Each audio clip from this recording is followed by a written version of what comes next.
Ninyo tanan, no? bisag ugma pa, no? Si Santa Ana o si San Joaquin suma sa atong ngalan nga nahibaw-an nila nga mga ginikanan ni Maria, wala mahisguti sa Biblia, no, sa kasulatan, no? Wala hisguti ang ilang ngalan apan sumala sa tradisyon sa simbahan ato sila nga giila sa ngalan nga San Joaquin o Santa Ana. Muna nga ato silang gidebosyonan, no? Dunay mga nasod nga giisip si Santa Ana nga patron sa mga minero, no? Ito akong gibasa nga naman nga patron man siya sa mga minero, no? Tungod di ay kay ilang gi-associate, no? Ilang gitandi si Jesus ug si Maria nga sama sa bulawan ug sa silver, no? Unsa binisay og silver, no? Nga ang plata, no? Babae sa plato, no? Nga ang relasyon ni Maria ug ni Jesus, no? Bunga sa pagmatuto ni Santa Ana kang Maria. Nausay basahon nga nagaingon nga si Santa Ana na idaran na sa diha nga siya nagmabdos sa mahal nga birhen, no? Sayod man tanga niadtong panahona ang bata nga isabak sa inahan giisip nga gasa gikan sa Dios ug ang babae nga dili manganak diya sa iyang kaminyoon, no? Giisip nga wala usab hatagi o gasa sa Dios, no? Unang kanunay nga nagampo si Joaquin o si Santa Ana, hatagan sila sa maong gasa ug sa ilang pagkamaampuon niabot ra gid ang higayon, no? Nga sa ilang pangidaron nagmabdos gihapon si Santa Ana, no? Niya nakasaad siya nga ang iyang anak iyang ihalad ngadto sa Dios, no? Dili nang ihalad nga once and for all, no? Imo na ni Ginoo ikanay bahala, no? O dili nga iyang gimatuto ang iyang anak nga kini makat-on sa unsay angay katunon sa kasulatan, no? So iyang gitun-an si Maria sa mga kamatuuran sa pagtuo, no? Sa diha nga si Maria na usab magitawag sa Dios, andam kaayo siya nga mihalad sa iyang kaugalingon, no? Si Santa Ana mihalad kang Maria, si Maria mihalad sa iyang kinabuhi nga mamahimo siyang sulugoon sa Dios diha sa pagdawat niya nga mahimo siya nga inahan ni Jesus, no? Sumuni ang role ni Santa Ana, no, in relation to Mary. Hindi nato ma-underestimate, no, ang papel sa usa ka apuhan, no? Kay lagi apuhan man siya ni Jesus, no?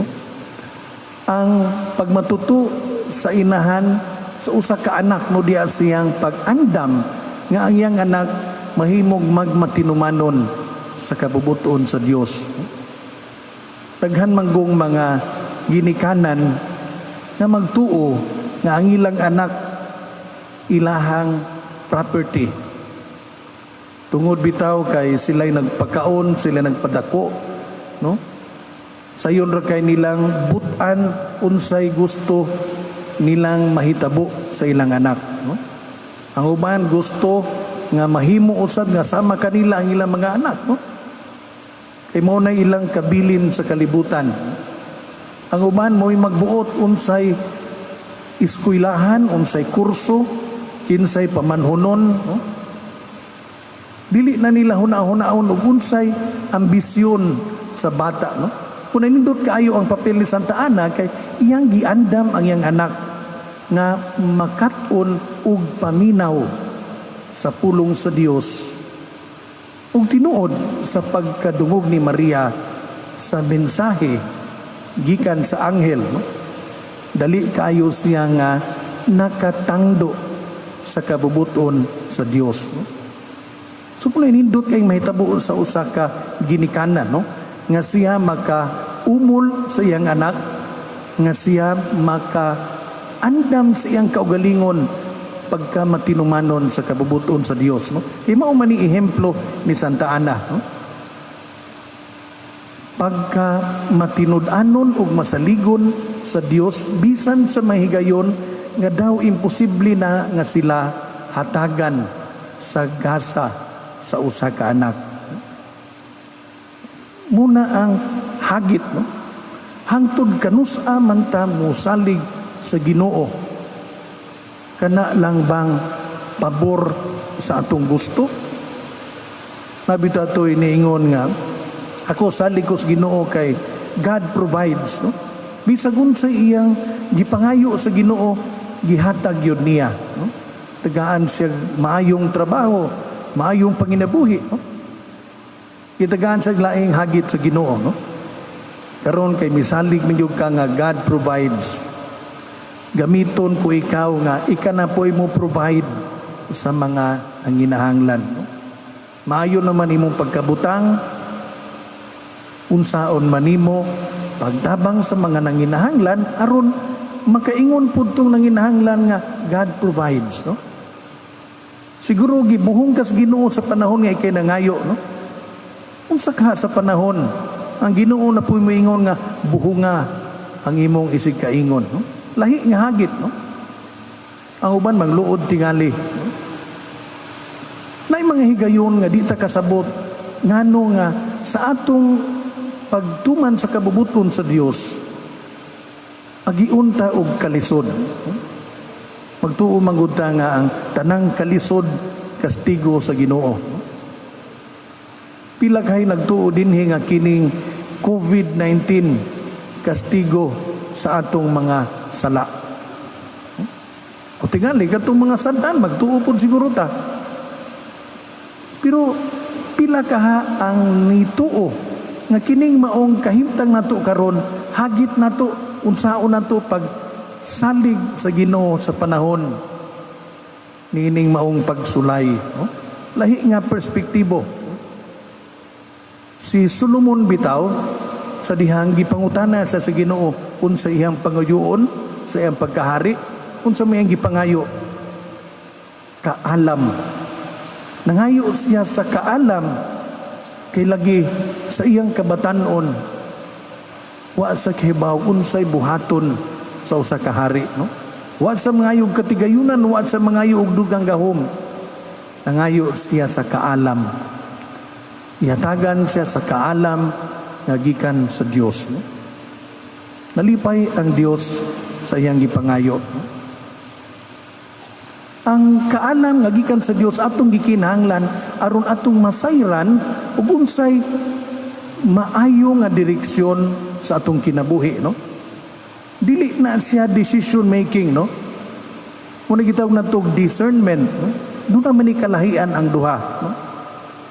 Ug mayong gitag wise ni siya kay kamao siya mo decide. Sayon ra na, no? Kay ang imong timbang-timbangon kana namang pros and cons, no? Unsay maayo o unsay dili.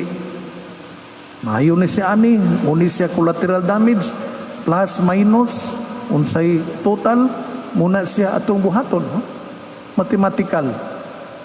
Pero muingay tag discernment, lahi, no? Kaya ato mang tugkaron, unsa kaha ang kabubuton sa Dios. Unsa kaha ang iyang gustong mahitabo nining atong kahimtang karon, no? So dili lang og unsay maayo og dili unya atong i-minus, kundi unsay makapaduol nato sa Ginoo nga maoy nindot nga bunga sa atong kahimtang, no? Kung naatas kalisod, no? Kung sa atong buhaton nga mas maduol ta sa Ginoo, no? Sa diha nga si Santa Ana wala manganak sa iyang taas na nga pangidaron, no? Wa siya magpalayo sa Ginoo, no? O gihatagan siya, no? Si Solomon sa iyang kabatanon nangayo siya sa kaalam gikan sa Dios, no? Ato makita ang kaalam sa mga negosyante sa ebanghelyo, no? Dunay nakakalot og katigayunan nga dako, iyang gibaligya tanan niyang katigayunan ug iyang gipalit ang maong yuta. Dunay nangitag maanindot nga mutya nga nakakita siya sa maong mutya, iyang gibaligya ang tanan niyang katigayunan ug iyang gipalit ang maong mutya, no? Dili lang ni siya investment, no? Kundili atong tanawon ang mas dako nga hulagway, no? Unsay mas makaayo sa katilingban sumala sa kabubuton sa Dios, no? Mubitaw na nga sa atong panahon karon tingali magaingon ta nganong sige magyapon tag maskara, sige magyapon tag distancing, no? Dili maguna para ato lang kaugalingon, no? Para mapuna sa uban, no? Nga simbako og wa ta kahibaw nga kita maoy natakdan, dili ta makatakod sa uban, no? O simbako dunay natakdan kita pod dili matakdan kay masig kitay makatakod inig pauli nato sa atua, no? Dili nato tanaw ng balaod suma lang sa iyang gidili o unsay gitugot, no? Kundili unsay mas makaayo sa katilingban, no? Dili lang ang unsay minimum requirements, no? Kundili og unsay tumong sa mga requirements aron atong makita ang mas dako nga kaayuhan nga angay nato nga magkabuot, no? Kinahanglan ta sa kaalam nga iya sa Dios, no? Ang kaalam nga nadawat ni Santa Ana sa higayon nga siya wala pa gasahi sa iyang gipangandoy nga anak. Daghang mga debosyon nato nga atong gihuptan tungod lang kay dunatay pangayoon sa Ginoo. Diba? Ngano nga daghan man kaayo nga hutdon gyud simba ang misa de Gallo. Nganong imo man ni hutdon, no? Sa may tubag na magug koy gipangayo, no? Nangayo kog bana, naabot na lang akong anak, ang bana wa pa. Akong punan na po kusakan ubinahan. Aron maabot na ni akong bana. Nauna man ang anak, ang bana wa pa, no? Daghang mga butang nga tingali atong gibuhat tungod lang sa atong kaugalingon nga kagustuhang makabot, no? Pero atong pangayoon ang kaalam sa Dios, no? Ang kaalam sa mga negosyante, no? Andam silang may give up sa unsay ilang katigayunan tungod kay nakita nila ang mas dako pa nga katigayunan. Kung natugong tanawon ang kinatibuk-an nga gasa nga atong madawat sa Ginoo, dili lang ta mutanaw sa atong kaayuhan, sa atong kinabuhi dinhining kalibutana. Ato pong hunahon unsa kay mahitabo nato human sa kamatayon. Dili lang tingali atong tanawon unsay atong seguridad karong panahona nga naapa ang COVID-19, no? Atong tanawon unsa ka atong relasyon sa matagusa inig kahuman na sa maong krisis. Pasigwa na hinuon tay silinganay kay naanad na tag physical distancing, no? Pasin hinuon og mausab na ang atong tinagdanay kay naanad na tag ginarbuso, no? Una atong hunaon nga unta kita hatagan sa kaalam, no? Pangayon nato sa Ginoo ang maong lamdag nga sa matag higayon nga kita malibog, sa matag higayon nga di nato madawat ang atong gipangayo, makasabot unta kita sa katuyuan niini ug mangandoy ta sa mga butang nga makapaduol nato sa Ginoo bisan tingali kon kining mga butanga dili makapaharuhay sa atong kahimtang o baka nga kining mga butanga mas makaayo sa uban kaysa atong kaugalingon, no?